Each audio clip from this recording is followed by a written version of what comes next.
On my 30th birthday, my parents stole the $1,500,000 I had saved over 10 years. Dad chuckled. Thanks, your money guaranteed your sister's future. Mom smirked. You'd have squandered it anyway. I laughed too, because what they took was actually the trap I laid. Can you imagine spending 10 years of your life meticulously building a fortune, only for your own parents to casually steal $1.5 million of it on your 30th birthday? My dad actually laughed, telling me my money was for my sister's future, and my mom said I would have just wasted it anyway. Oh, they had no idea. Because what they took wasn't my life savings. It was a trap I'd carefully set, and it was about to blow their perfect world to pieces. I'm Tammy, a 30-year-old financial analyst from Boston, and that gut punch moment should have been a happy birthday celebration. But it turned into a nightmare when my parents withdrew $1.5 million I had saved over a decade. My dad actually laughed, saying, Thanks. Your money secured your sister's future. Mom added, You would have wasted it anyway. But here's the thing.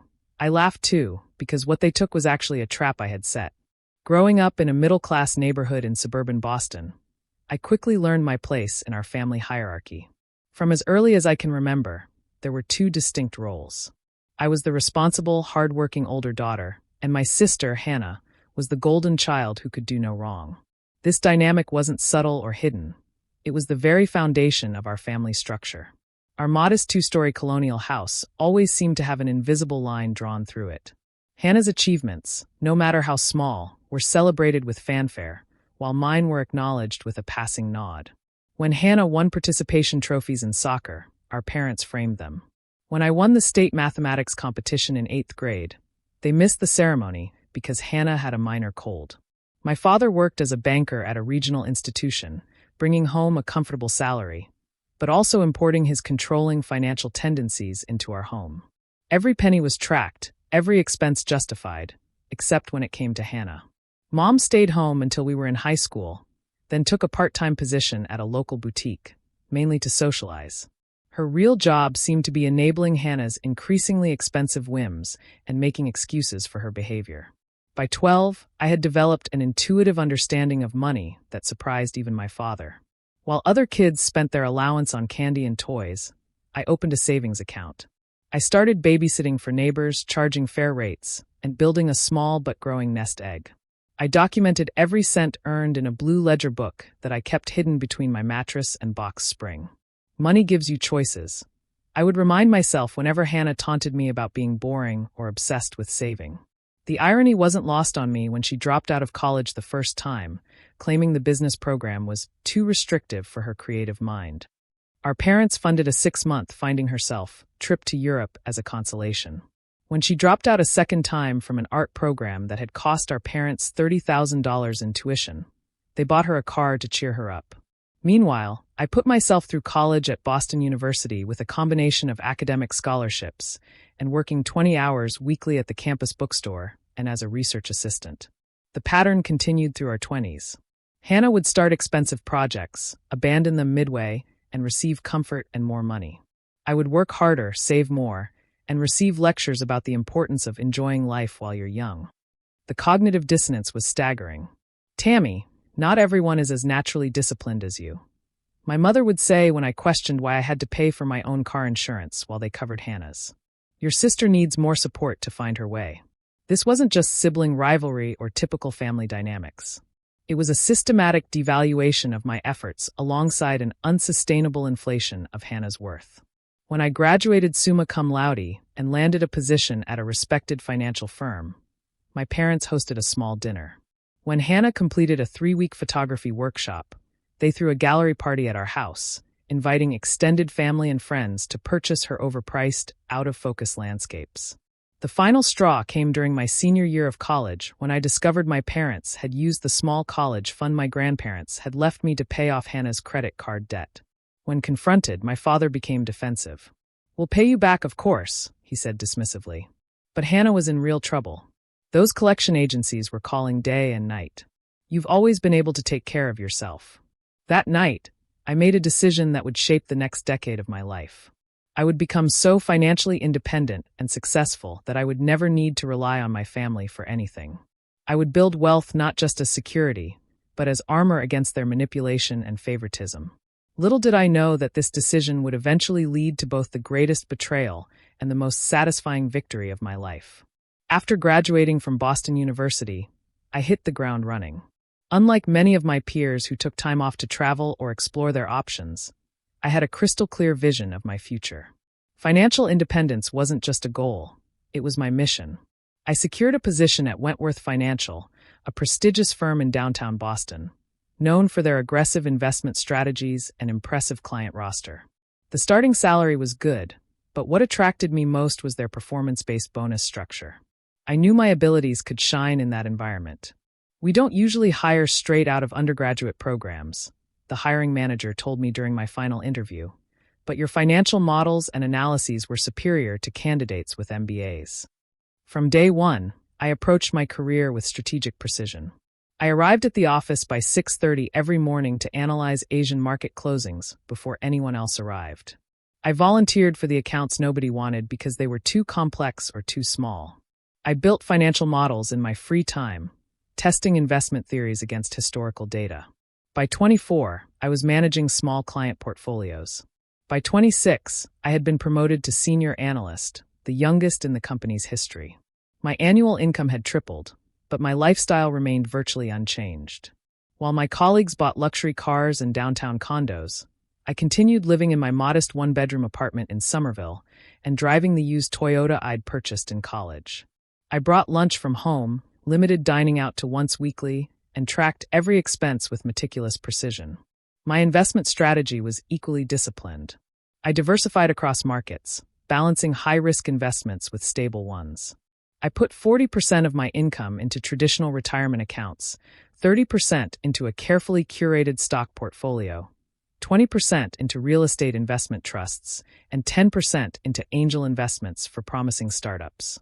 While I was working 70-hour weeks building my financial future, Hannah was going through jobs like seasonal fashion trends. She worked briefly as a receptionist but quit because the fluorescent lighting was depressing. She tried selling handmade jewelry online, but abandoned the shop after 2 months. Each failure was met with parental support, both emotional and financial. "Your sister is a free spirit," my mother would explain during our monthly phone calls. "Not everyone is cut out for the corporate grind like you are, honey." The inequality was glaring. Hannah lived in a downtown apartment our parents subsidized, drove a car they had financed, and received regular gifts to cover her expenses. Meanwhile, I had been financially independent since college graduation, but was still expected to contribute to family birthday presents and holiday celebrations. When I turned 20, my father had insisted I open a joint account with my parents for family security purposes.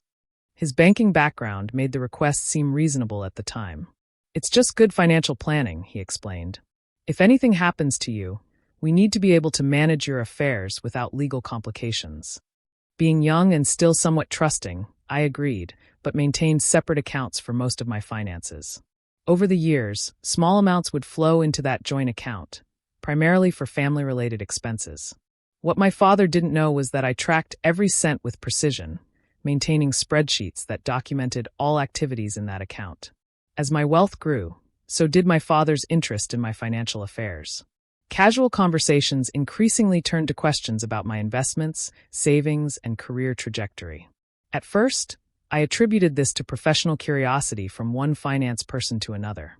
Later, I would recognize it as reconnaissance. The first red flag appeared when I overheard my parents discussing my finances during a holiday gathering. I had stepped out to the patio for fresh air, but could hear them through the kitchen window. "She must have close to $1 million by now," my father said quietly. "Maybe more with those tech investments she mentioned." "Do you think she would help with Hannah's situation?" my mother replied. "After all, family should support each other." "We'll figure something out," he responded in a tone that sent chills down my spine. "She's always been practical about money." I stood frozen, the cool night air suddenly insufficient. They weren't discussing asking for my help. The conversation carried undertones of entitlement, as if my money were a family resource rather than the result of my decade of sacrifice and hard work. That night marked the beginning of my suspicions, but I had no idea how justified they would become. The warning signs accumulated gradually, like storm clouds building on the horizon before a devastating hurricane.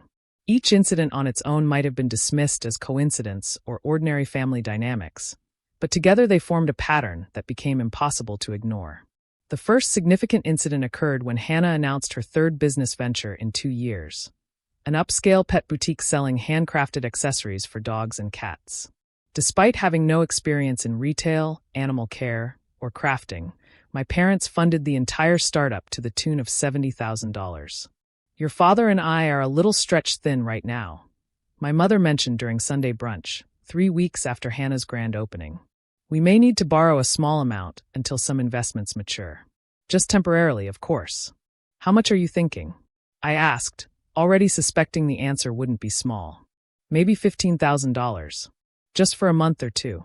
I agreed, documenting the loan with a simple contract that my father signed, reluctantly muttering about unnecessary formalities between family. 6 months later, after multiple gentle reminders, I wrote it off mentally as a lost cause. They never mentioned repayment again. Around this time, my father's interest in my financial statements intensified. He began asking specific questions about my portfolio performance, tax strategies, and banking arrangements. Just professional curiosity, he would say with a casual wave. I like to keep up with modern investment approaches. But his questions became increasingly specific, focusing on account structures, withdrawal limitations, and access protocols. As someone who had spent years in banking, he knew exactly what information would be useful for accessing accounts. My mother's behavior shifted as well. Her usual dismissive attitude toward my career transformed into backhanded compliments that probed for information. "You must be doing well to afford that watch," she remarked at a family dinner, though the timepiece was a modest brand. "I bet your accounts are just growing and growing with all your smart investments." The situation escalated when Hannah announced her engagement to a struggling musician she had been dating for just 3 months. The wedding plans they described were extravagant: a destination ceremony in Santorini, a custom designer dress, and a reception for 200 guests at one of Boston's most exclusive venues. "It's going to be about $150,000, Hannah mentioned casually over dinner, as if discussing the cost of a weekend getaway. "But it will be worth every penny for the perfect day." When I asked how they planned to pay for such an extravagant wedding, my father cleared his throat and mentioned family resources, while glancing meaningfully in my direction. The next incident sent my suspicions into overdrive. Returning from a business trip, I noticed subtle differences in my apartment. Nothing was obviously missing, but items had been shifted slightly, particularly around my home office. The locked drawer where I kept financial documents appeared untouched, but the stack of papers inside had been rearranged. 2 weeks later, my father accidentally took my laptop when leaving after a family dinner I had hosted. "I grabbed it, thinking it was my work computer," he explained when returning it the next day. "Didn't even realize until I got home."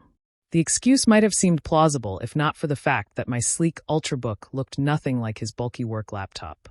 When checking my browser history, I discovered searches for access procedures to my investment platforms during the exact hours the laptop had been in his possession.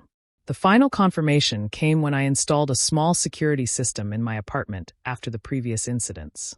The motion-activated camera in my home office captured my mother and father entering my apartment using the emergency key I had provided years earlier.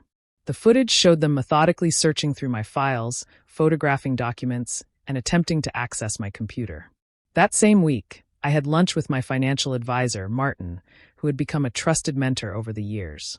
"Joint accounts are always risky, even with family," he warned when I mentioned some of my concerns. "Especially with family. Actually, the emotional complications make the financial entanglements more dangerous." "What are the vulnerabilities, exactly?" I asked, though I was beginning to understand all too well. "Any joint account holder has full legal access to the funds, regardless of who deposited them," Martin explained. "They can withdraw everything without your permission or even notification in some cases." That evening, I received a call from a colleague at the bank where my joint family account was held. She mentioned that my father had been inquiring about withdrawal limits and procedures for large transfers. "I thought you should know," she said quietly. "It seemed unusual, and given the amounts discussed, I wanted to make sure you were aware." The final piece fell into place when I overheard my parents on a family visit. I had arrived early and let myself in, as was our custom. Their voices drifted from the kitchen, not realizing I was in the house. "Her 30th birthday would be the perfect time," my father was saying.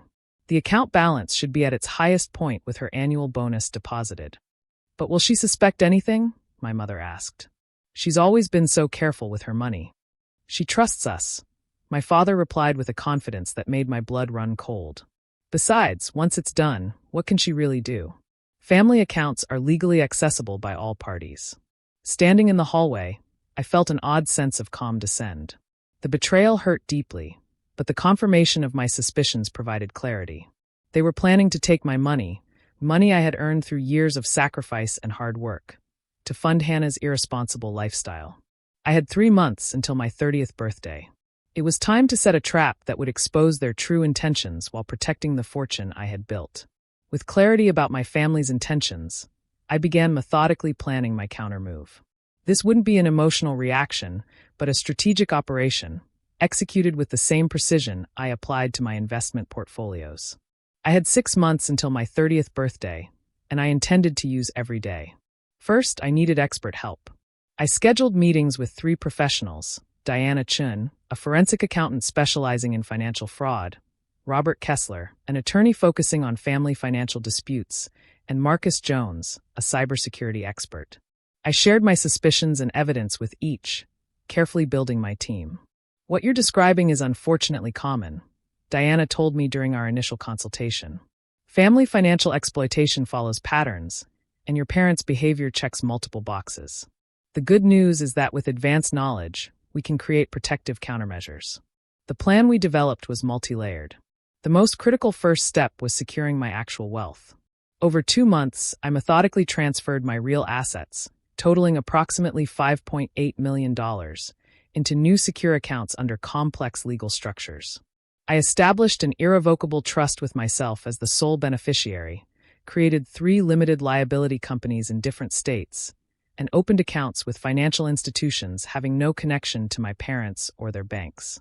The key is compartmentalization and legal barriers, Robert explained as we reviewed the structures. We're creating enough layers that even if they discovered one, they couldn't penetrate the entire system. With my actual wealth secured, I turned to creating the decoy. I maintained the joint family account, but transformed it into an elaborate honeypot. I transferred $1.5 million into it, an amount significant enough to be tempting, but representing only about 25% of my total wealth. The source of these funds was crucial for believability. I liquidated some visible investments that my father had known about, deposited my year-end bonus publicly, and made several large transfers that would appear in statements my parents might access. Marcus helped create a digital trail leading directly to this account. We need to make the target obvious without appearing to be a setup, he explained as he implemented subtle digital breadcrumbs. We created fake financial planning documents on my laptop, suggesting the joint account contained the bulk of my savings. We established email notifications that would alert me to any access attempts or withdrawal activities. The best traps don't look like traps, Marcus reminded me as we finalized the digital aspects. They look like opportunities. Meanwhile, I installed additional hidden cameras in my apartment, focusing on areas where financial documents were stored. I recorded all phone conversations with my parents, carefully creating situations where they might reveal their intentions. I documented every instance of them asking about my finances, photographing my documents, or accessing my property without proper permission. To make the bait more enticing, I began dropping casual mentions of a major investment plan I was considering after my 30th birthday. I've been thinking about making a significant change to my portfolio structure after my birthday, I mentioned during a family dinner 3 months before the date, a sort of financial milestone to mark 3 decades. My father's eyes lit up instantly. What kind of changes are you considering? Perhaps I could offer some advice. Nothing concrete yet, I replied casually, but it would involve consolidating accounts for more efficient management. Probably moving everything into 1 or 2 primary holdings temporarily. This conversation achieved exactly what I intended. My father began calling more frequently, always finding ways to steer conversations toward my birthday plans and financial arrangements. My mother suddenly wanted weekly lunch dates, during which she would probe for details about my accounts and investments. I created fake financial statements showing increasing deposits into the joint account, leaving them accidentally visible during family visits. I made phone calls within earshot discussing the consolidation of my assets for a major post-birthday investment opportunity. 2 months before my birthday, I tested the trap by leaving my laptop open with the joint account statement visible while stepping away during a family dinner at my apartment. The security camera captured my father approaching the computer, taking photos of the screen with his phone, and returning to his seat before I came back from the kitchen. 1 month before my birthday, I hired a private investigator to document my parents' activities. He reported they had visited 3 different banks, inquiring about large transfers and withdrawal procedures. They had also consulted with a financial advisor specializing in sudden wealth management. With 2 weeks remaining, I verified all legal protections were in place. Robert confirmed that we had documented enough evidence to pursue criminal charges for financial exploitation if necessary. Diana had created forensic documentation of all my true assets, establishing clear ownership separate from the decoy account. "Are you prepared for the personal fallout?" Robert asked during our final preparation meeting. "Legal protection is one thing, but this will permanently alter your family relationships." I considered his question carefully. "My family relationships have been built on exploitation for years," I replied after a moment. "I'm not destroying something healthy. I'm exposing something toxic. I'm ready." The final step was psychological preparation. I worked with a therapist specializing in family trauma to process the emotions surrounding the planned betrayal and its aftermath. I needed to be clear-headed when the moment arrived. The night before my 30th birthday, I reviewed every element of the trap. The decoy account was funded and visible. My real wealth was secured behind multiple legal and technical barriers. Recording devices were in place to document whatever occurred. My team was on standby for immediate response. Everything was ready. All that remained was to watch my own birthday party become the scene of the most significant betrayal and counterattack of my life. My 30th birthday fell on a Saturday in early autumn. The day dawned crisp and bright, with just enough chill in the air to justify the cashmere sweater I had chosen for the occasion. I dressed carefully, applying makeup that made me look slightly more vulnerable than usual. Today's performance required me to appear unsuspecting and emotionally open. My parents had insisted on hosting the celebration at their home, an unusual offer given their typical indifference to my milestones. Now, I understood the ulterior motive behind their sudden enthusiasm. "We want to make this birthday special," my mother had said when suggesting the arrangement. 30 is a big milestone after all. I arrived at 1 o'clock to find the house decorated with balloons and a happy 30th birthday banner hanging in the living room.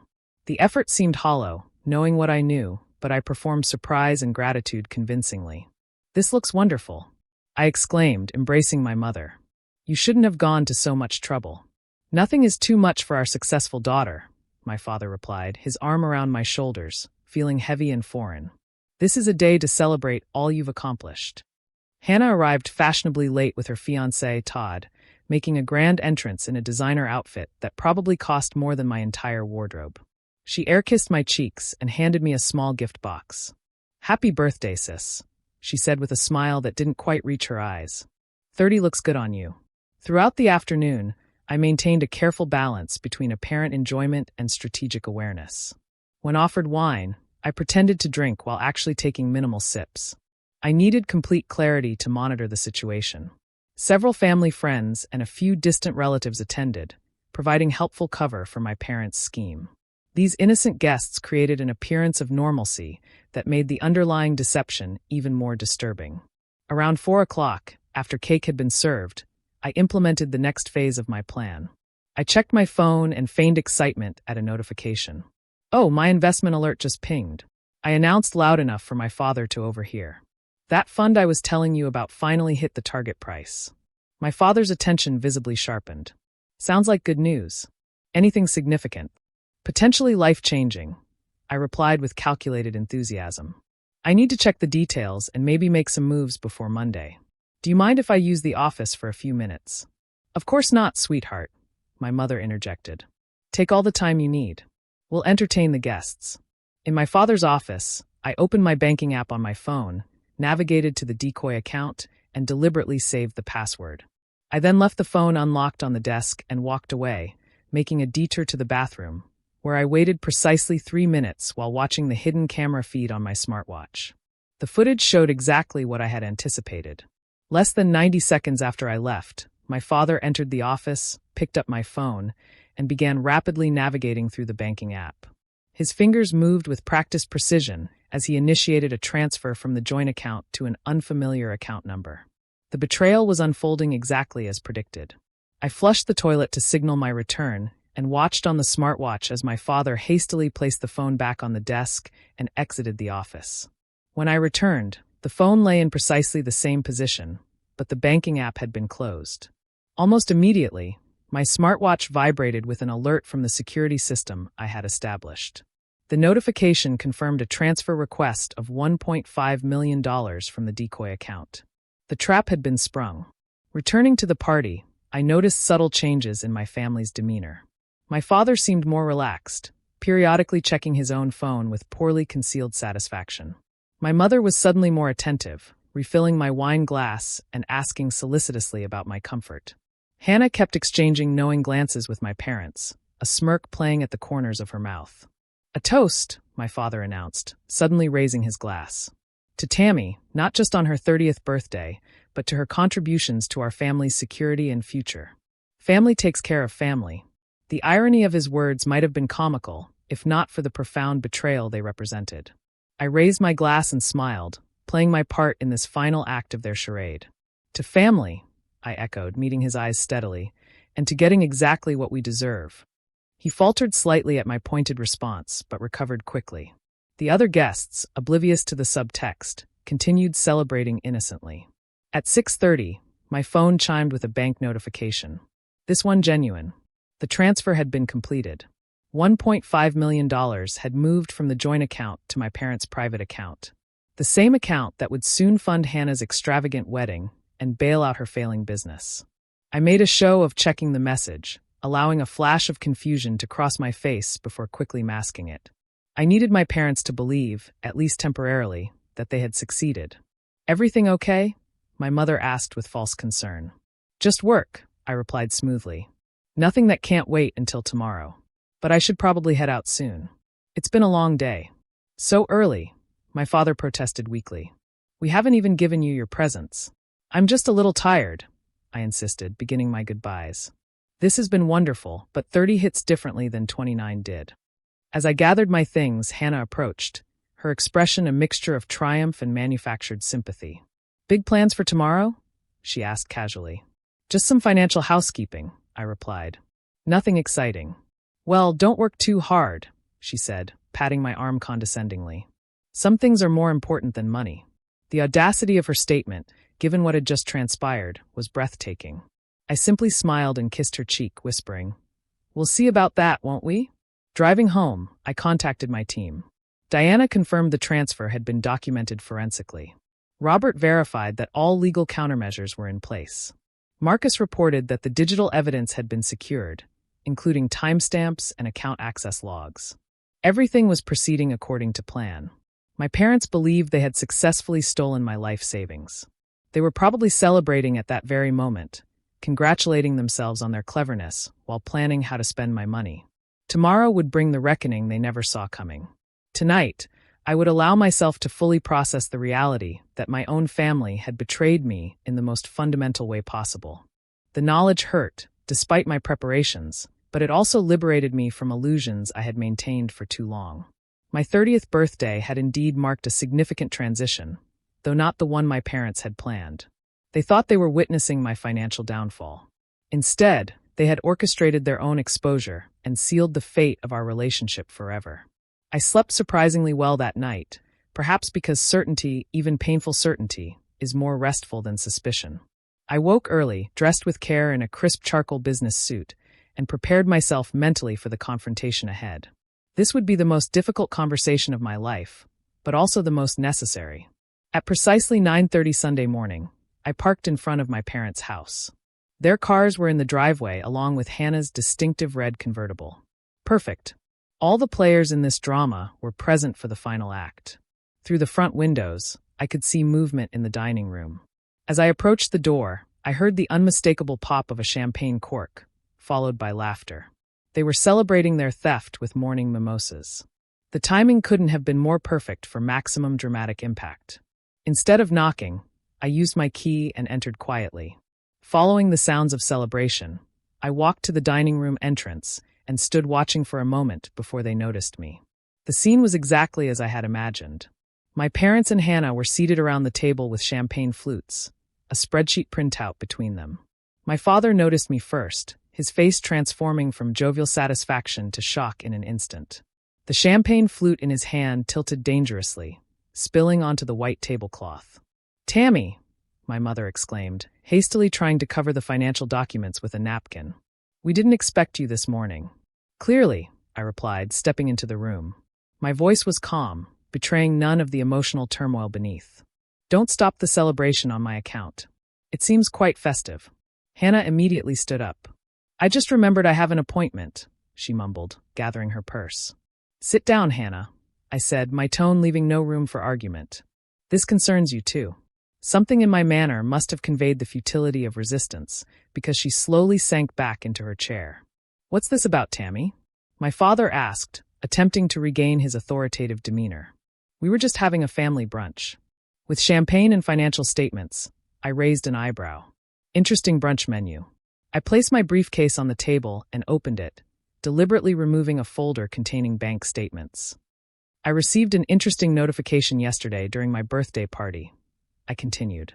"A notification about a transfer of $1.5 million from my account. You wouldn't know anything about that, would you?" My father's expression hardened into defiance. "That was a joint account, Tammy. Legally accessible to all parties." The admission was so immediate, so devoid of even attempted denial, that I almost admired his audacity. "So, you admit to taking my money without discussion or permission?" I clarified. "We didn't take anything that wasn't legally available to us," my mother interjected, her voice shrill with defensive indignation. "Family resources should support family needs. And what family needs required stealing $1.5 million from your daughter?" I asked, my voice remaining steady. "Your sister's wedding, for one," my father replied, gaining confidence in his justification. "Hannah deserves a proper start to married life, and her business needs capital to truly succeed. You have more than enough with your fancy job and investments." I nodded thoughtfully, then removed a small recorder from my pocket and placed it on the table. I pressed play, and their voices filled the room. My father's voice emerged crystal clear. Her 30th birthday would be the perfect time. The account balance should be at its highest point with her annual bonus deposited. My mother's recorded voice followed. "But will she suspect anything? She's always been so careful with her money." And then my father again. "She trusts us. Besides, once it's done, what can she really do? Family accounts are legally accessible by all parties." The color drained from both their faces as their conspiracy played out in their own voices. I stopped the recording and placed the device back in my pocket. "That's just one of several recordings documenting your planned theft," I informed them calmly. "I also have video of you searching my apartment, accessing my computer without permission, and photographing my financial documents.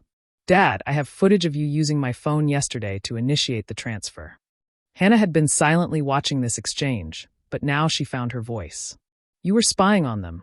That's sick, Tammy. They're your parents, and they were stealing from me," I countered. "Which is the more disturbing behavior?" "It's not stealing when it's family," Hannah insisted, the familiar refrain of entitlement evident in her tone. "You owe us for everything they've done for you." "I owe you." I couldn't help the incredulous laugh that escaped me. "I put myself through college. I built my career without help. I've been financially independent since graduation, while you've been draining our parents' resources for years with failed businesses and extravagant spending." "That's enough," my father thundered, standing up. "We made a legal financial decision regarding a joint account. There's nothing more to discuss." "There's quite a bit more to discuss," I corrected him, maintaining my composure. "Starting with the fact that what you transferred yesterday wasn't actually my life savings." A moment of confusion passed across his face. "What are you talking about?" "We saw the statements." "You saw what I wanted you to see," I explained. "The statements showing regular deposits, the account balance growing steadily over years. All carefully crafted to create the impression that you were accessing the majority of my wealth." "You're bluffing," my mother said, but uncertainty had crept into her voice. In response, I removed another document from my briefcase and placed it before them. It was a statement from one of my actual accounts, showing a balance of just over $2 million. This is one of several accounts holding my actual assets, I explained. The $1.5 million you took was essentially a decoy, placed in that joint account specifically because I had discovered your plans and wanted to document your intentions. The realization of what had occurred slowly dawned on their faces. They hadn't cleverly stolen my life savings. They had fallen into an elaborate trap designed to expose their true characters and intentions. So what now? My father asked finally, his voice hollow. You came here to gloat? I came here to give you a choice, I replied, removing a final document from my briefcase. This is a formal demand for the return of the $1.5 million you transferred, plus 3% interest, within 72 hours. If the funds are returned within that time frame, I won't pursue criminal charges for financial exploitation or civil action for the documented theft. Criminal charges? My mother whispered, horror spreading across her face. You would do that to your own parents? You were willing to steal my life savings, I reminded her. Which is worse? Hannah had remained uncharacteristically quiet through this exchange, but now she erupted. You can't do this. The wedding venue is already booked. The deposits are paid. Your wedding is not my responsibility, I stated firmly. Neither is your business, your lifestyle, or any other expense you've been planning with my stolen money. My father picked up the document, reading it with growing resignation. And if we don't comply with this demand, then my attorney files charges Monday morning, along with a civil suit, I explained. The recordings, videos, and financial documentation will become evidence. Given what I've collected, conviction would be virtually certain. The room fell silent as the gravity of the situation sank in. My parents exchanged glances, filled with a mixture of anger, fear, and the dawning recognition that they had severely miscalculated. You've changed, my mother said finally, as if this explained or justified their actions. I've seen clearly, I corrected her. There's a difference. I closed my briefcase and prepared to leave, having said what I came to say. At the dining room doorway, I turned back for a final observation. You know what's ironic? If you had simply asked me for help with Hannah's wedding or business, I probably would have contributed something reasonable. But you chose to take everything, and in doing so, you've lost far more than money. As I walked to my car, I felt a strange combination of grief and liberation.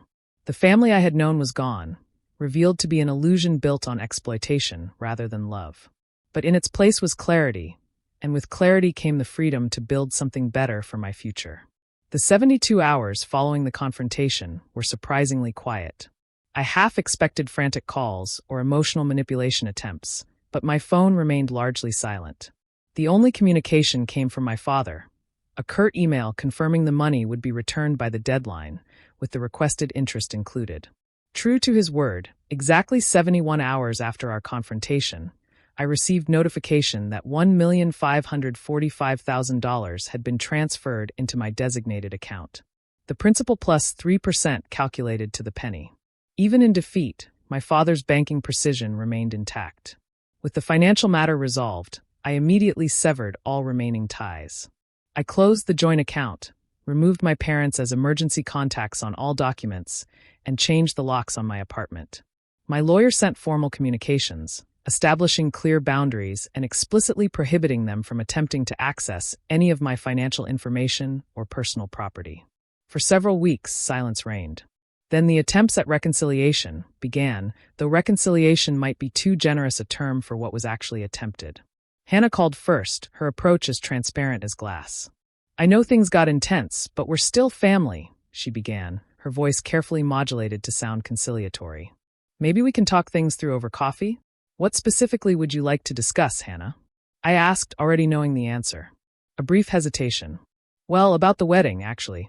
The venue is requiring the full payment earlier than expected, and with what happened. I ended the call politely but firmly. 2 days later, my mother tried a different angle, emphasizing family loyalty and attempting to reframe their actions as misguided concern for my financial well-being. We only wanted to make sure your money was being properly managed, she insisted. Your father has decades of experience in banking, after all. Managing my money by transferring it to your account without my knowledge? I questioned. That explanation doesn't align with the recorded evidence. My father never called directly, instead sending a formal letter that acknowledged irregularities in their approach, while still maintaining they had acted with the family's best interests at heart. The letter concluded with a request to move forward in a productive manner, which I correctly interpreted as another attempt to access my resources. I responded to each attempt with consistent, firm boundaries. I wasn't angry anymore, just resolved. The clarity I had gained was too valuable to sacrifice for the illusion of family harmony that had never truly existed. During this period of readjustment, I focused on rebuilding other aspects of my life. I moved from my modest apartment to a secure luxury condominium in downtown Boston with proper security systems and a doorman who screened all visitors. The space became my sanctuary, decorated exactly to my preferences without consideration for anyone else's opinions. I found unexpected support in a therapy group for survivors of family financial exploitation. The stories shared there confirmed that my experience, while painful, was far from unique. Many successful people discovered their achievements made them targets for family members who felt entitled to the fruits of their labor. The hardest part isn't the money, shared one woman whose siblings had systematically drained her small business accounts. It's accepting that the people who should love you most see you as nothing more than a resource to be exploited. Those words resonated deeply. The theft attempt had never really been about money. It was about value and respect, or the lack thereof. My family had never seen me as a person deserving of the same consideration they gave Hannah. I was the reliable one, the responsible one, the one who could be taken from without consequence. Professionally, I channeled my experience into a new specialization within my firm, developing financial protection strategies for high-earning individuals, particularly women. I created educational programs on financial independence and security, speaking at conferences and writing articles on recognizing and preventing exploitation. 6 months after the confrontation, I established the Financial Independence Foundation, providing resources, education, and legal support for young women establishing careers in male-dominated fields. The foundation quickly gained recognition for its practical approach to financial empowerment and protection. Through this work, I built meaningful connections with people who valued my knowledge and respected my boundaries. These relationships, based on mutual respect rather than obligation or exploitation, formed the foundation of a chosen family that proved far more supportive than my biological one had ever been. Among these new connections was Daniel, a corporate ethics attorney I met at a financial security conference. Unlike previous relationships where I had maintained careful distance, I found myself able to trust Daniel's genuine interest in me as a person, not as a financial resource. Our relationship developed slowly, built on shared values and transparent communication about expectations, including financial ones. "I've never met someone so clear about their boundaries," he told me over dinner one evening. "It's refreshing to know exactly where I stand." Clarity came at a high price, I admitted, but I wouldn't trade it, even to have my family back as they were. On my 31st birthday, instead of a family gathering, I hosted a celebration with my chosen family of close friends, colleagues, and mentoring relationships. The contrast between this genuine celebration and the previous year's deceptive event couldn't have been more stark. As I reflect now on the entire experience, I recognize the profound lessons it taught me about money, relationships, and self-worth. Money doesn't just provide material security. It reveals character. When significant sums are involved, people show their true priorities and values. My parents and sister had always viewed my success as a family resource rather than my personal achievement. And the money simply brought that perspective into clear focus. I learned that financial independence for women isn't just about earning and saving. It's about protecting what you've built from those who feel entitled to it. This protection requires both practical strategies and emotional boundaries, especially with family members who may leverage emotional connections for financial gain. Most importantly, I discovered that real family supports your growth rather than exploiting it. True love celebrates your success instead of seeing it as an opportunity for personal gain. The people who deserve a place in your life are those who value you for who you are, not what you can provide them. The trap I set for my parents ultimately freed me from the trap I had been living in for decades. A cycle of achievement followed by exploitation, justified as family obligation. In exposing their betrayal, I liberated myself from patterns that would have continued indefinitely, draining not just my financial resources, but my emotional well-being. Today, my life is built on authentic relationships and clear boundaries. My wealth continues to grow, protected by structures that ensure it remains secure. The family I've chosen supports my success without expectation of personal benefit. I found peace in creating distance from toxic relationships while building meaningful connections with those who demonstrate integrity. Have you ever discovered someone close to you had ulterior motives involving your success or resources? How did you handle that betrayal, and what boundaries did you establish afterward? Tell me your story in the comments below.